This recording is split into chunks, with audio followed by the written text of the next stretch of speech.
Um,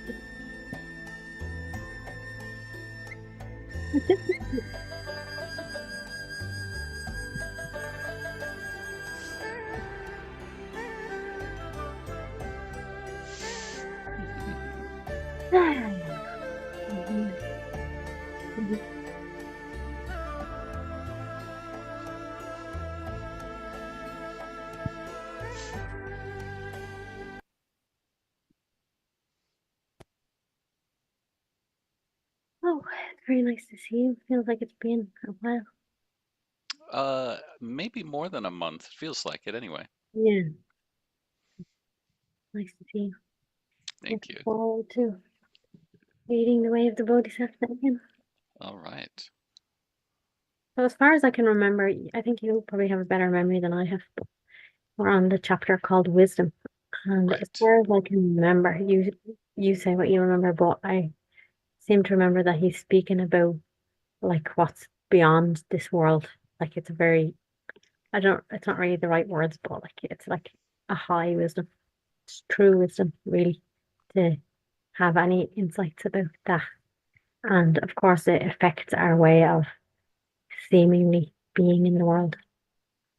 Um, and I guess we read it at our and hear it at our level of understanding. So I think my way of approaching these things is that I actually just don't try to understand it. If Mm, I'm meant to understand it, the understanding will be there. And anyone who's listened to this and like you've probably read some spiritual texts more than once.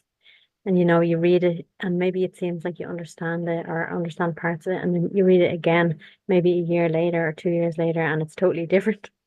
And then again and again. And I think with these kind of texts that can continue just because our own wisdom and understanding and letting go deepens all the time if we remain on the spiritual path. So I would say that we're not here to try to understand like that. It's just like we'll just take it as a grace that Shanti Deva wrote this book.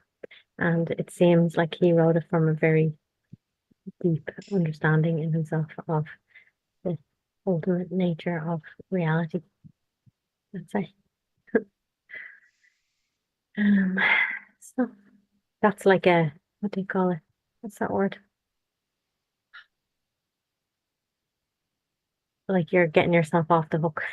Kind of, I can't remember the word now.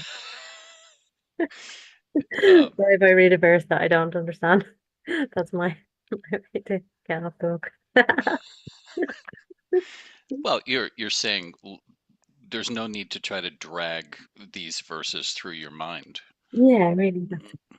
And I would say the greatest spiritual, I don't know, teaching or way of being or path is really to let go of our minds, just like leave our minds totally.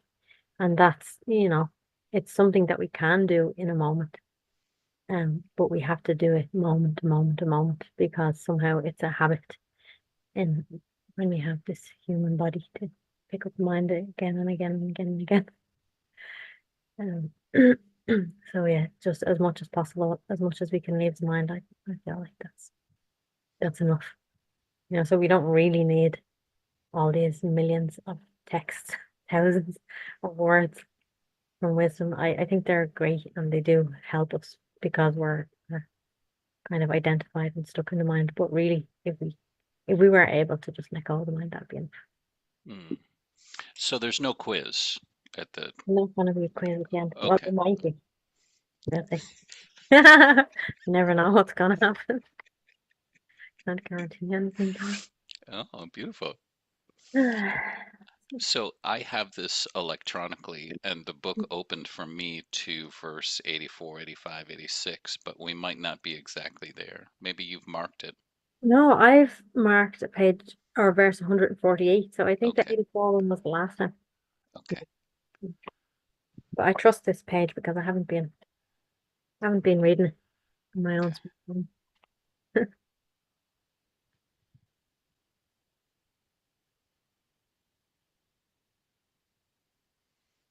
Well, I recommend we start at the top of the page just to put this verse into context a little bit. Maybe verse 145.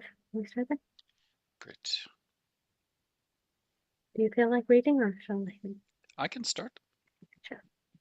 We're very close to the end of this chapter, so we'll need to make a decision as to what to do.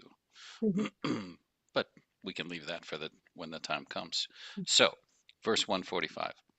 What need is there for cause in something that's already real?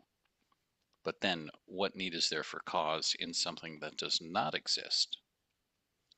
Even through 100 million causes, no change takes place in non existent things. For in that state of non thing, how could things occur? And into what could non existent things transform? Since things cannot become when they are non existent, when could such existent things occur? For insofar as entities do not arise, non entities themselves will not depart. Well, he's really talking about all these things of the world and really our bodies. So we like to with our minds make causes for things. So this happened because this. So it's like this body is here because my mother and father got together. And so that's like a cause. But he's saying like that doesn't really make any sense, because we don't need causes for things that aren't don't really exist. So all of this, what we seem to see, is really non-existent. So when we're very firmly rooted in the world, that probably sounds like total nonsense. But the more we just kind of uh, turn inwards and trust and listen, it starts to make more sense. And if non entity is not dispersed, no chance is there for entity to manifest. And entity cannot be changed into non entity, for otherwise it has a double nature. Thus, there are no entities, and likewise, there's no ceasing of the same. And therefore, beings, each and every one, are without origin and never cease. Wandering beings thus resemble dreams, and also the banana tree, if you examine well. In ultimate reality, there's no distinguishing between the states of sorrow and beyond all sorrow. With things that in this way are empty, what is there to gain and what to lose? Who is there to pay me court and honors, and who is there to scorn and to revile me? Pleasure, sorrow, whence do these arise? What is there to give me joy and pain? And if I search their very suchness, who is craving? What is craved? Examine now this world of living beings. Who is there therein to pass away? What is there to come? And what has been? And who indeed are relatives and friends? This reminds me of um like Advaita Vedanta and the question, who am I? It's quite similar, because if we question who am I, we start with feeling like I am this body and we just kind of take it for granted. But when we look, we can't actually find ourselves to be that, and really that's why he's saying, like examine the world of living beings and who is therein to pass away. So you find that like what I actually am was never born, so I can't actually die. So it would sound when you take yourselves to be a body and you're totally just looking into the story of the world, you're seeing like bodies are born and die all the time. But what he's saying is on closer inspection, closer looking, there isn't that actually doesn't exist at all. So what doesn't exist can't also pass away A like it didn't. verse or two ago, I got the impression that he was sort of trying to do what you do with me sometimes, is just grab the corner of the rug and give a good pull. And it's almost like he's pointing out grasping as such and saying, you're trying to hang on to this. You're trying to build up a picture of a world, and Yeah. just look at you all doing that. Mhm. May beings like myself discern and grasp that all things have the character of space, but those who seek their happiness and ease through disputes or enjoyments, all are deeply troubled, or else thrilled with joy. They suffer, strive, contend among themselves, slashing, stabbing, injuring each other. They live their lives engulfed in evil and travail.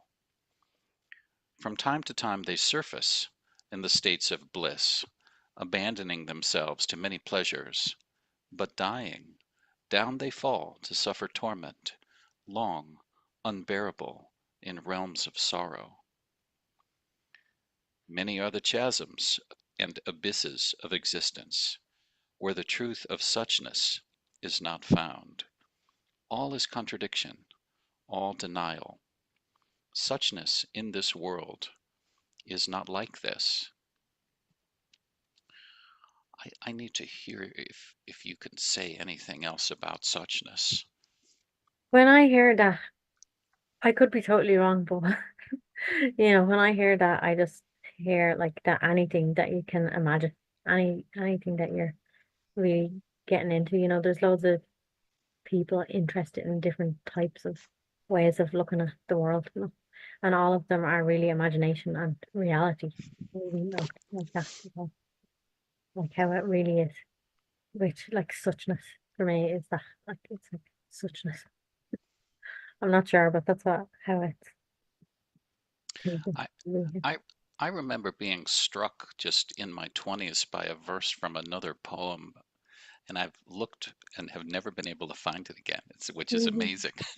Mhm. Um, but there was one verse that talked about how the surface of a lake reflecting the sky Mhm. isn't trying to do that. Mhm. Yeah. And, and Catherine Ingram, I don't know if you know her. Never. Uh, I got to meet with her once in Seattle, and I think she's gone to New York and now to Australia, and she's a friend of Hanuman. And Mhm. uh, at any rate, um, she quoted that very verse in a satsang Yeah. that I found of her, like many years later. So I Yeah. thought I'd bring it up anyway. So such, and she spoke of it as suchness. Yeah. So it's kind of like that. It's just like what is. Hmm. Like, it's just it is like this. But like imagination is never suchness. Hmm. Yeah, and sometimes we even imagine that it is. Like we think, okay, this is how it is. Like there's lots of people who are in the world and they have their own view on how the world is. And this is how it is, this is how the world is, and this is how you need to be in the world, and this is what you need to do to maybe succeed or grow or expand your consciousness or something. All these different types of ideas, but like, yeah, they're all like imagination.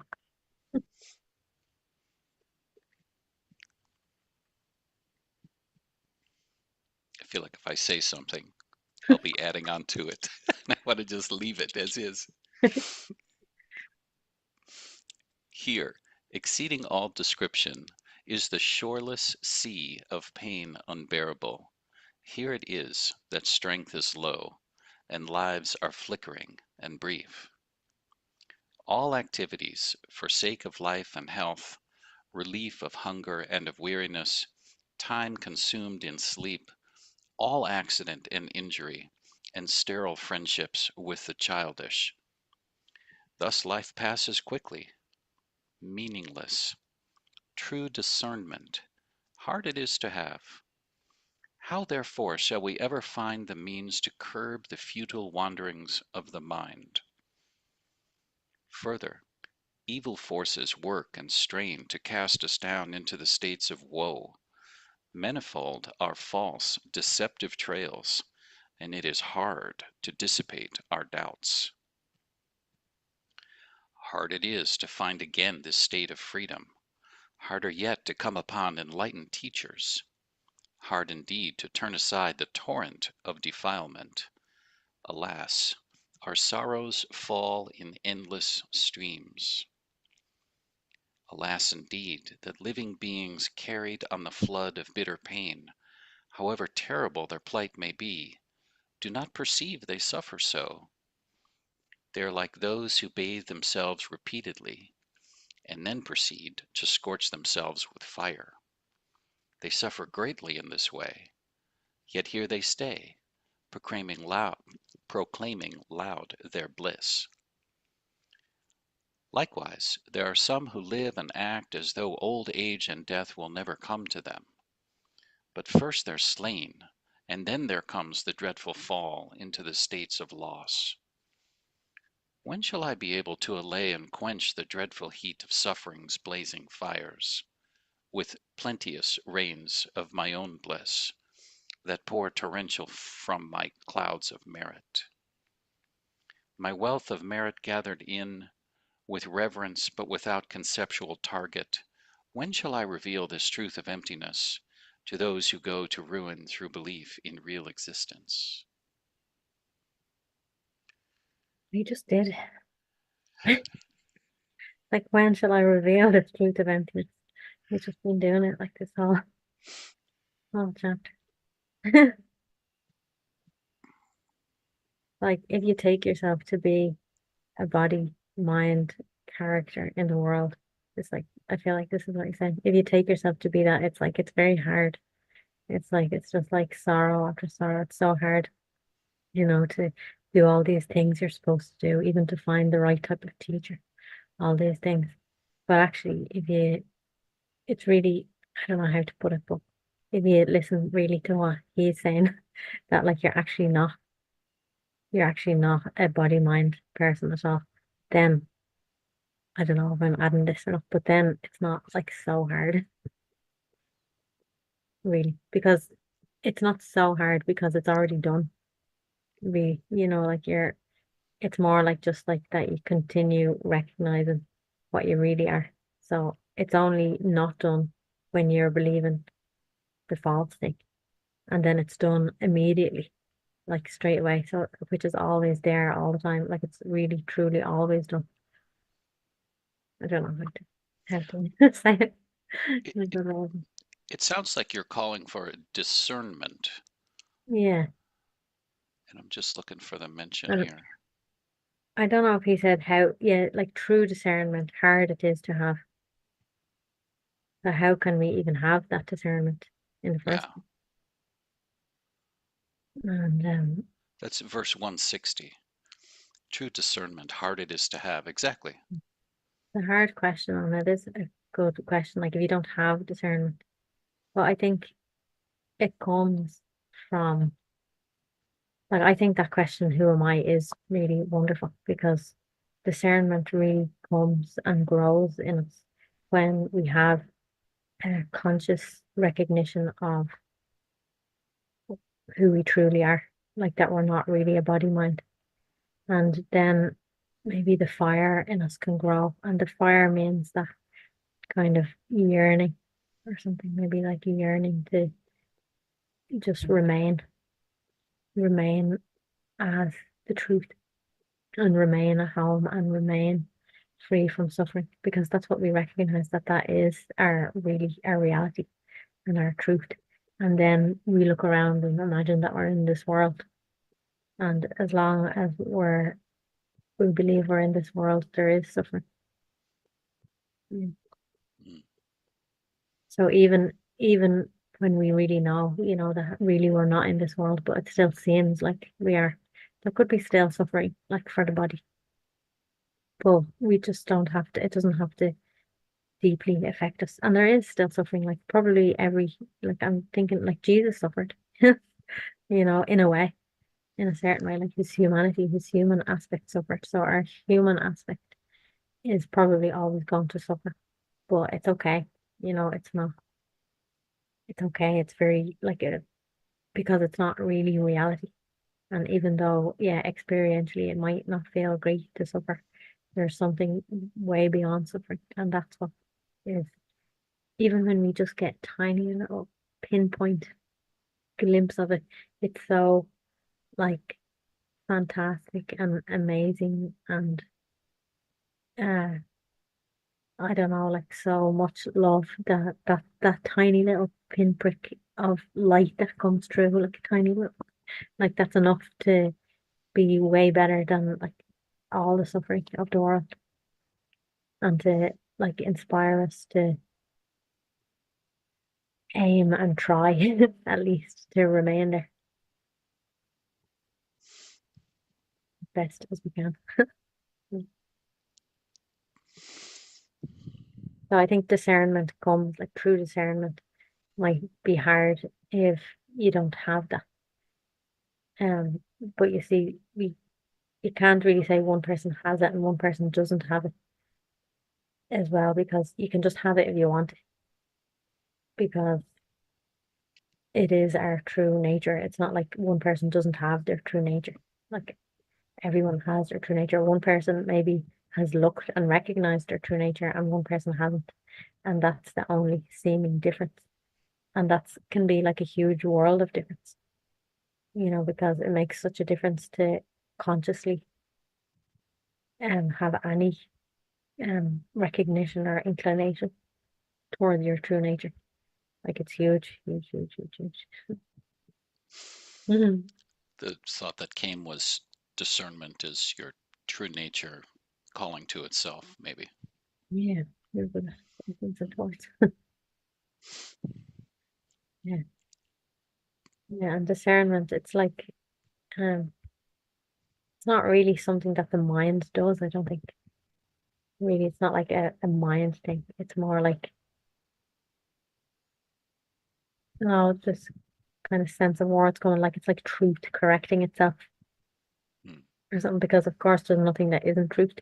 But like if something here is believing that it's something it's not, then the truth that's here is like, yeah, like correcting itself. I'm better words than that right now. Hmm. I'm sure there must be a good analogy, like something that does that in the world, like something that does it. I don't know, that takes everything back into itself. Maybe even like a river or something, if a river is flowing, eventually everything that's in that river it gets worn down, even the stones get worn down. Like, they won't stay there parked. Mhm. So here we are at the end of chapter 9. Yeah, see, blank page and paper copy. We Yeah. have only one more chapter. It's been over a year. We've been trudging through this. Has it been over a year? I think so. I haven't counted the months, but I think we're beyond a year. I know what we should do. We should put on some music for like 1 minute and then start the next chapter. Okay. Like a pause.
I think you are really going to like this chapter.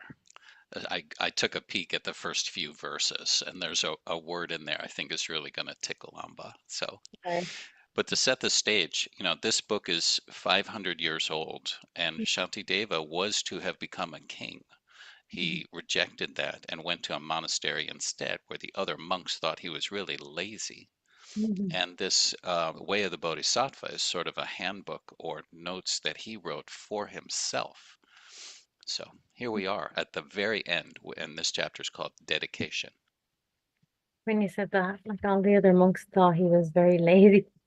It just reminds me of, I feel like so many things are backwards in this world. Like we just don't know how to understand what we see, you know, like sometimes it's the greatest thing to not have a lot of money, because you actually can have much more peace like when you don't have much money. I know from experience. Because you don't have to be afraid of losing things. You don't have to, you just kind of, you don't have to strive, and um, yeah, I just feel like it's like everything is kind of upside down and back to Mm, the world we don't know how to understand. mm, Oh, this chapter is called Dedication, which so like I think it's probably going to be a kind of a worship to the gods. Can I read it? please. Dedication. By all the virtue I have now amassed, by composition of this book, which speaks of entry to the Bodhisattva way, may every being tread the path to Buddhahood. May beings everywhere who suffer torment in their minds and bodies have, by virtue of my merit, joy and happiness in boundless measure.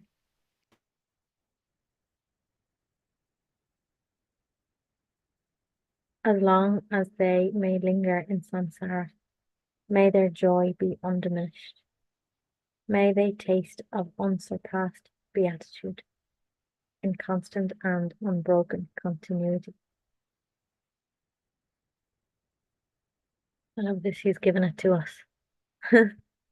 from his heart, and may everything that, like all of his merit and all of, maybe he's done a lot of hard inner work, and he's saying like he wants all of us to have it. And I think we can share of it.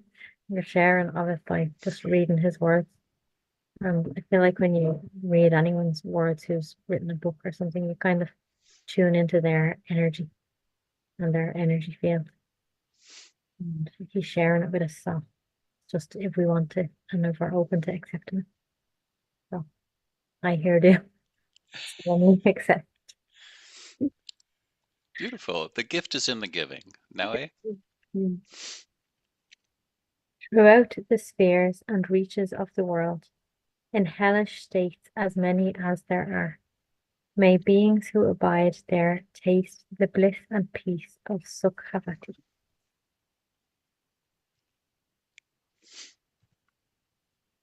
May those caught in the freezing ice be warmed, and from great clouds of bodhisattvas, torrents rain in boundless streams to cool those burning in infernal fires.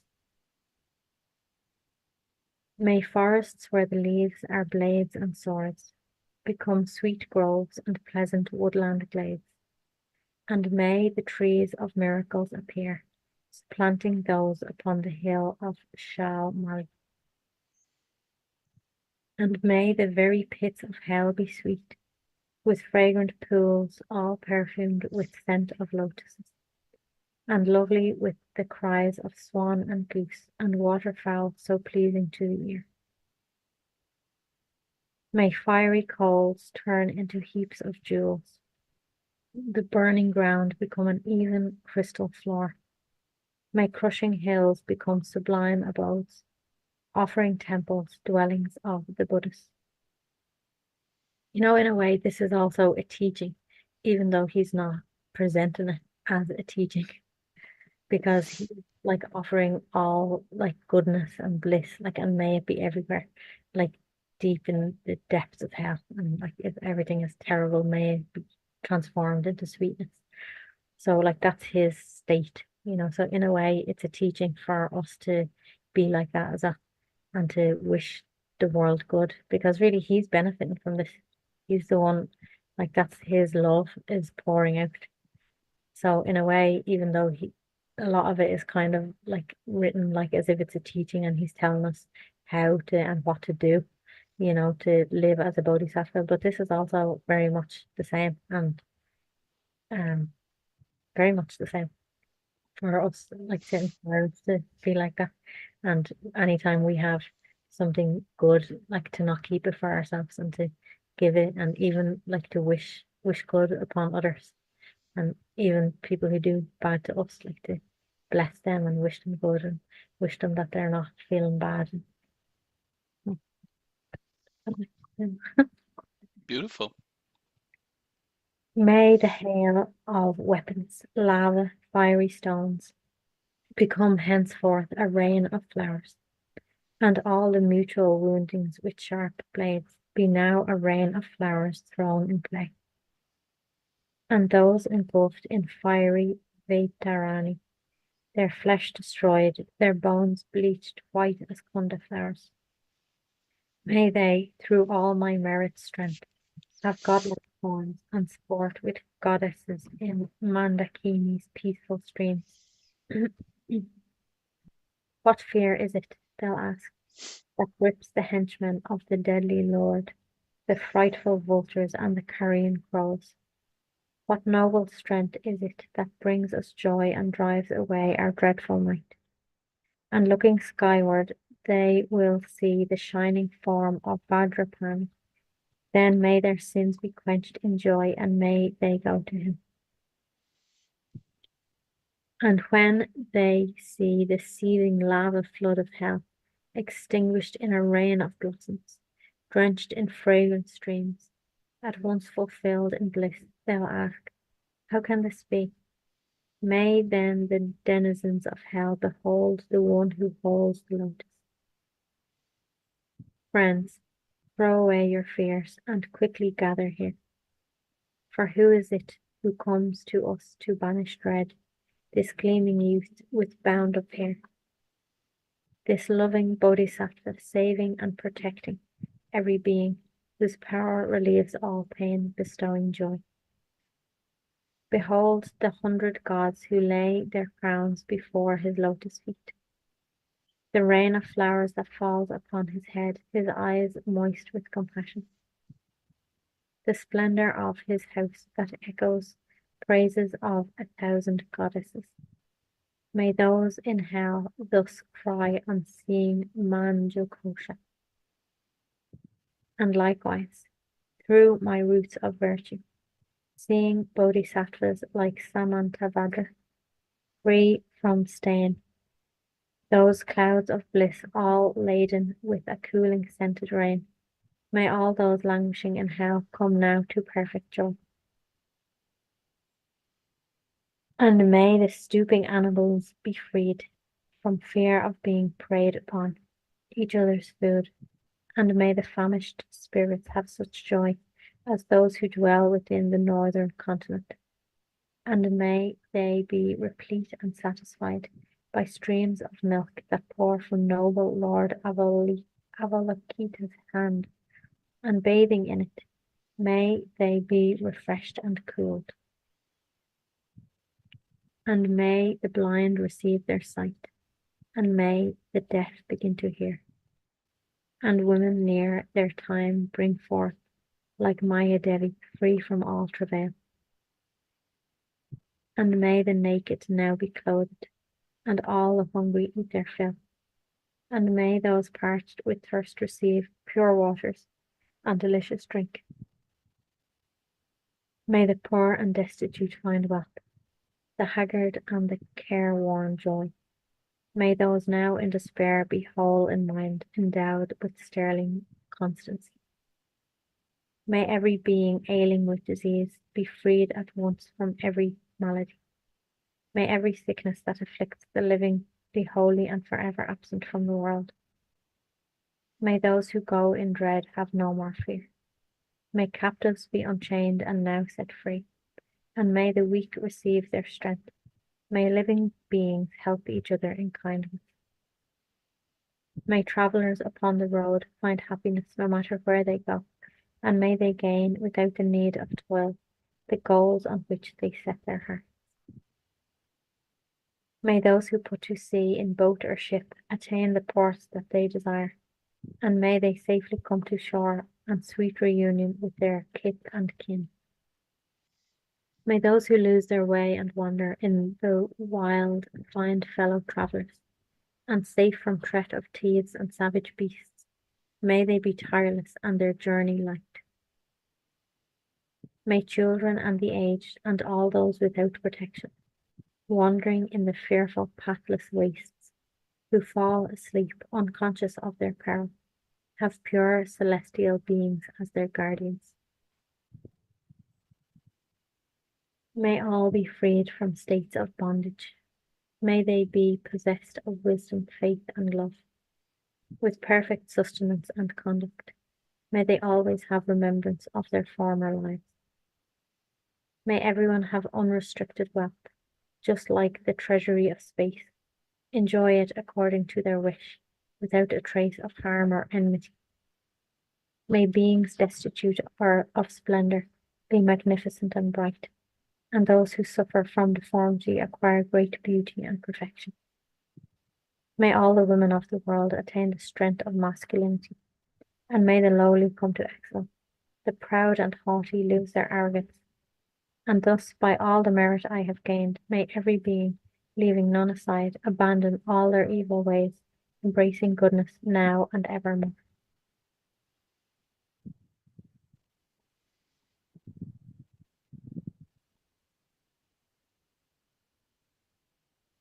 It's like a wonderful prayer. And really, it is the prayer of all our hearts, and I think somewhere in us all we kind of know that we do really wish well for others.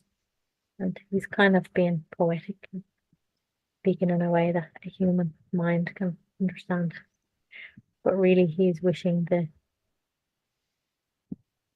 Buddhahood be bestowed upon everyone, because that's where all of these things like truth and peace and wealth. So he said, like, may everyone be wealthy in the world, but that's like the wealth really that he means, because that's what true wealth is. Not like money. Money wealth. He doesn't want everyone to have loads of money. Wouldn't really be great. Maybe if everyone had loads of money and they were just enjoying everything of this world, they wouldn't have any desire to look inward at all. In earlier in one of the first couple of chapters, he's making these splendiferous offerings, Mm, like all the jewels of all the worlds of every different kind that I offer to. I think he's mm, offering it to the gods or something. He's basically making great offerings. mm, And here he is again, sort of coming full circle to mm. wishing basically everyone everywhere completion. Would you like to read a few verses? Are we on? I want 32. to I want to start at 31 if I can, Mm, because he's talking about his merit, and I mm, think it's so beautiful that he's acknowledging, okay, I may have gathered some up, but my intention is to give it away here. mm, So he's saying, and thus by all the merit I have gained, may every being, leaving none aside, abandon all their evil ways, embracing goodness now and evermore. From bodhicitta may they never separate, and constantly engage in bodhisattva actions. May they be accepted as disciples by the Buddhas, drawing back from what is demons' work. And may these beings, each and every one, enjoy an unsurpassed longevity, living always in contentment. May the very name of death be strange to them. In all the 10 directions, and on every side, may groves of wish-fulfilling trees abound, resounding with the sweetness of the teachings spoken by the Buddhas and their bodhisattva heirs. And may the earth be wholesome everywhere, free from boulders, cliffs, and chasms, flat and even like a level palm, and smooth like lapis lazuli. For many circles of disciples may multitudes of bodhisattvas live in every land, adorning them with every excellence. From birdsong and the sighing of the trees, from shafts of light, and from the sky itself, may living beings, each and every one, perceive the constant sound of Dharma. And always may they come into the presence of the Buddhas and meet the Bodhisattvas, offspring of the same, with clouds of offerings unbounded. May the teachers of the world be worshipped. May kindly spirits bring the rains on time, for harvest to be rich and plentiful. May princes rule according to the Dharma. May the world be blessed with all prosperity. May medicines be of full strength. May secret words of power be chanted with success. May spirits of the air that feed on flesh be kind, their minds imbued with pity. May beings never suffer anguish. Let them not be sick nor evilly behave. May they have no fear, nor suffer insults. Always may their minds be free from sorrow. In monasteries, temples, and the like, may reading and reciting widely flourish. May harmony prevail among the Sangha.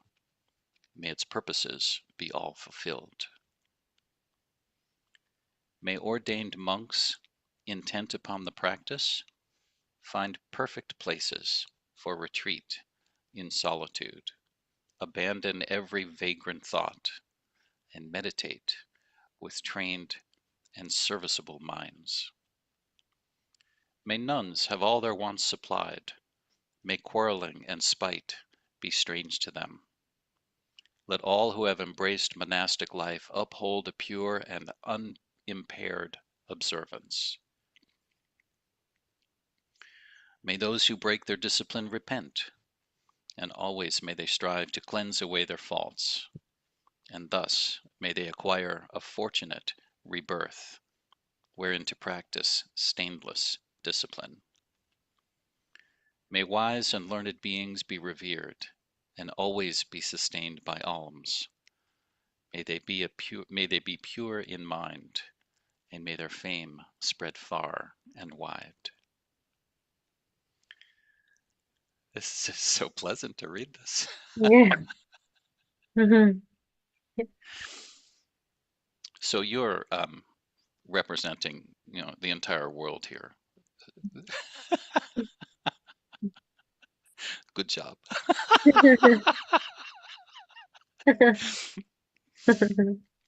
May beings never languish in the lower realms. May pain and hardship be unknown to them. With bodies greater than the gods, may they attain enlightenment without delay. May beings time and time again make offerings to all the Buddhas, and with the Buddha's unimagined bliss, may they enjoy undimmed and constant happiness. May all the bodhisattvas now fulfill their high intention for the sake of wanderers.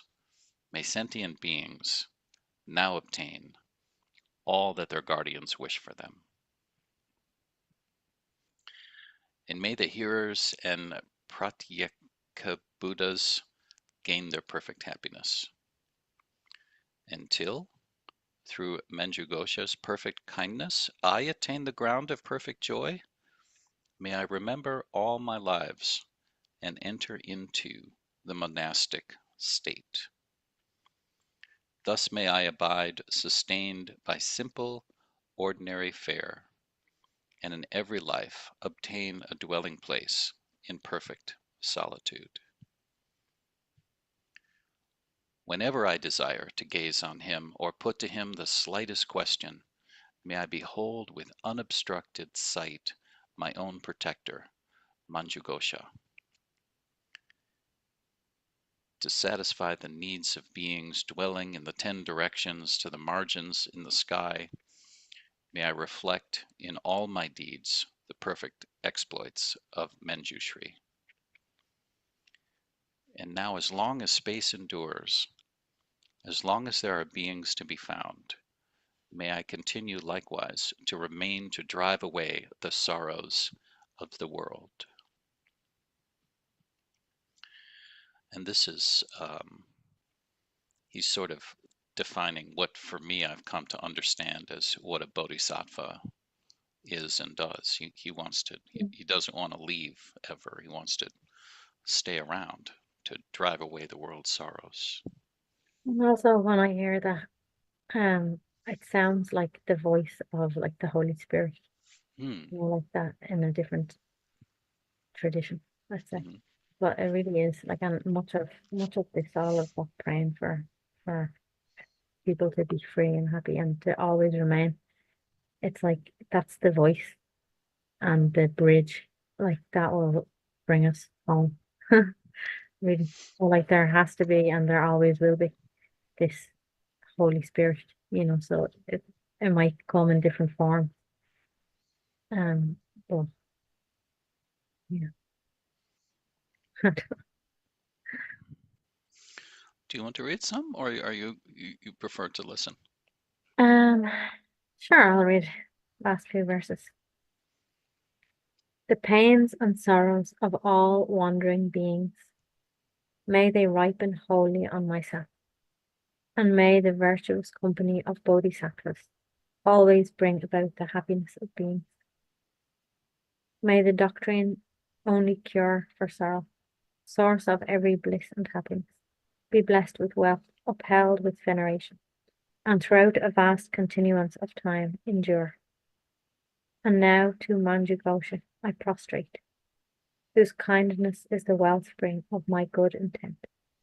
And to my virtuous friends I also bow, whose inspiration gave me strength to grow. This completes the Bodhisattva Charyavatara, the way of the Bodhisattva, which was composed by the master Shantidev.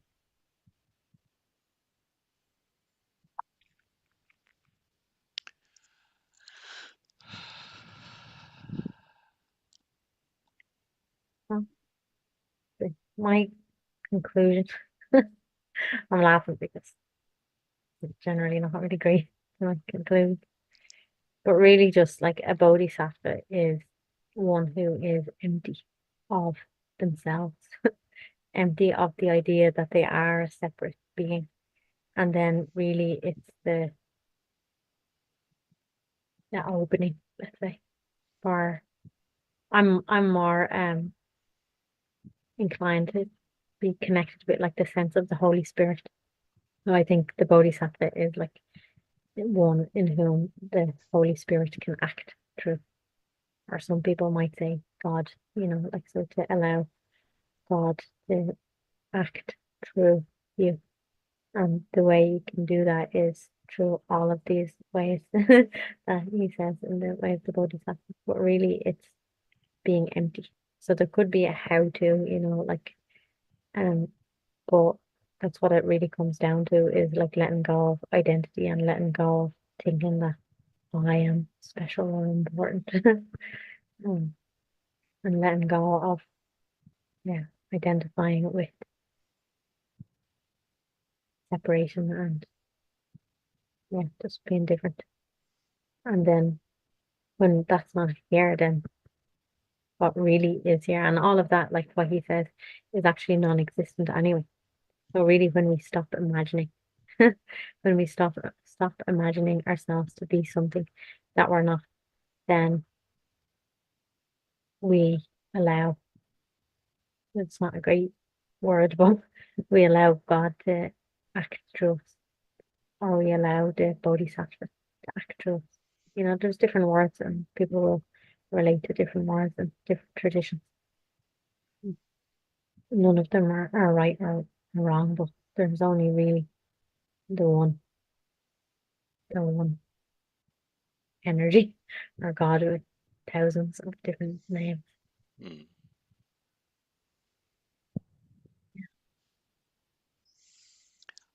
I would say if these exchanges have made Shanti Davis work more accessible to people today, then we've, really accomplished something. Not that we had to, but it Mm, was, that was my sense of it, is sort of by reading it, for me anyway, it became a little bit more accessible somehow. yeah, that would be wonderful. I guess we don't know, but yeah, I hadn't read it before, so it's my first time reading it. Well, also what my mind does or my being, I really seem to see samenesses through many different kind of spiritual texts. Like really, they're all pointed towards the same thing. Not that I've read all the spiritual texts in the world. There's many that I haven't. Maybe I'll get them sometime. I would say that there were times when reading where I recognized something like, ooh, I do that. Mm, And it yeah. was the feeling that came up was, I don't want to say shame, but just a little embarrassment, maybe. Mm. And that seems to me now like an invitation to humility that just hadn't been uncovered before. So, And we're all like guilty. We're all guilty of acting in that way of um really it's kind of like the humanity. hmm, It's not really humanity because there's also like a pure humanity. We're still humans when we free ourselves of like the elephant in the room. When we free ourselves of being identified. But we're all guilty of that. Even Shanti Deva, I'm sure, had his time before he wrote this book.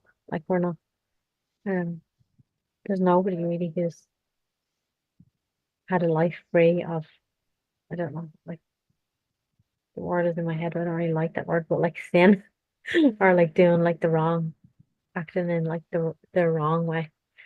But like I think like you said, like it's like it we have to see that in ourselves and that drives us to want to the truth really when we admit and see it. So there's many of us, and maybe that's what pride is when we're acting, we're kind of totally identified and feeling like I did this and um behaving in ways where isn't good, but we don't see it. And if we don't see it, then we're just fueling it really. But like when we see it, it's actually wonderful. It's like so I think it needs to be there. It pushes us, like at least for me, like I say, sometimes when I see things in myself that maybe I haven't seen before, it's like there's more work to do, and I feel like there'll always be more, like we're never really going to be completely perfect.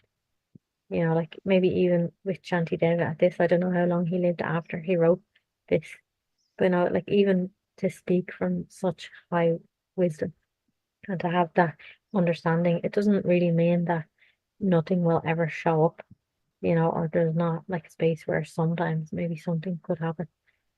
But it's just that the bodhisattva spirit is so cultivated, because this is the way of the bodhisattva. It's not like how to get it and then you have it forever. It's like a way, it's a path. It's something that you're kind of doing all the time, like moment to moment to moment to moment. But the more you do it, then like that spirit of bodhisattva is much more alive and it can turn that non-truth into truth like very quickly. So maybe at different stages of the path, it might take a bit longer.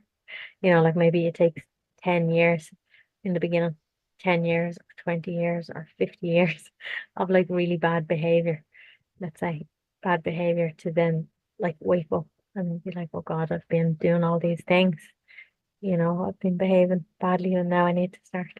But then as we walk the way, it gets shorter and shorter and shorter and shorter. So maybe then some like bad behavior like happens through our being and then like very quickly it can be noticed and taken and used for truth or used to fuel us to go like a little bit deeper. And so I don't even feel like it's really wrong or bad to have acted badly. Like we have to be able to just see it for what it is mm, and then forgive it or change it or whatever. So it's not. really like even bad in itself. I don't think, maybe it's bad. If anything is bad, it's not even really bad, but is to um just continue doing it and feel it and not look or not reflect on at all. So if anything is bad, that's bad. But even that's not bad because that has to be there first, So then it's like that's the 50 years that like, oh my God, I've been acting this bad for like 50 years. And I feel the fire. 50. No, no more. I'm not gonna do it anymore. Hmm.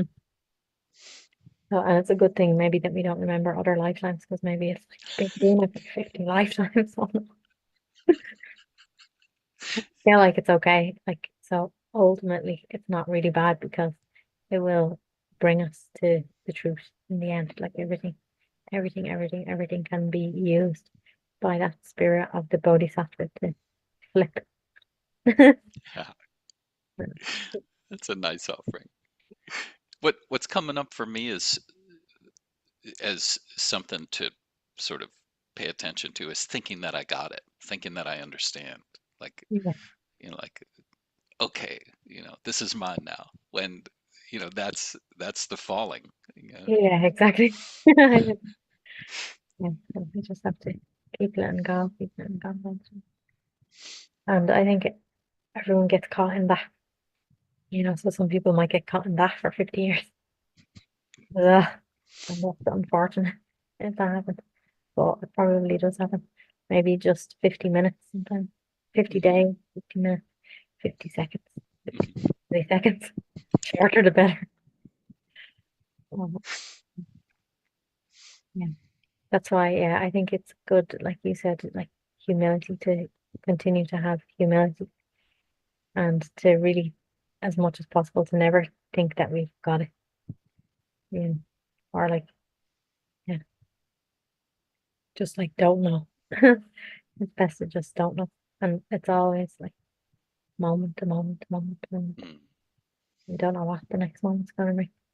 mhm, And also I suppose to be grateful when in this moment, if it seems that the spirit,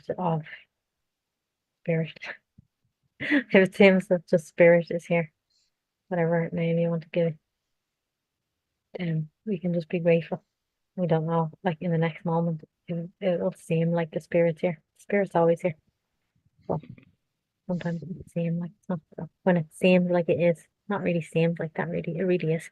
mhm, When it really is here, then we can just like be grateful. And when it seems like it's not, then we can just like pray or um, do whatever we need to seemingly do to be in service to the spirit when mhm, it's seemingly not here. mhm.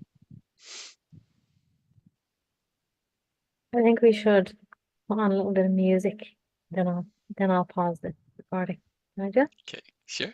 I'm on a roll of music. This is like the music that I have today is something like the I'll tell you now, compassionate Buddha or something.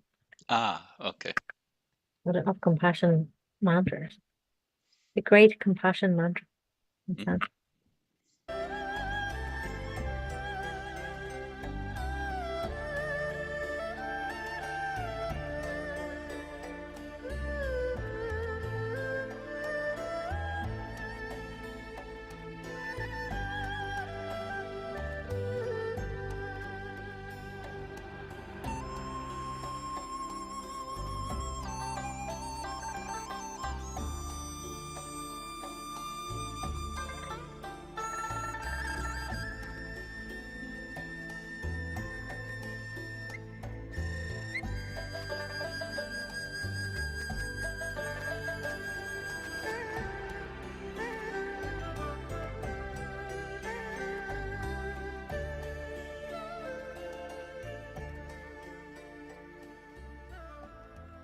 I suppose this concludes the way of the Bodhisattva.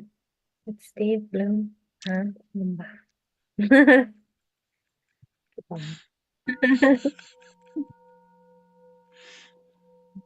How do I stop it?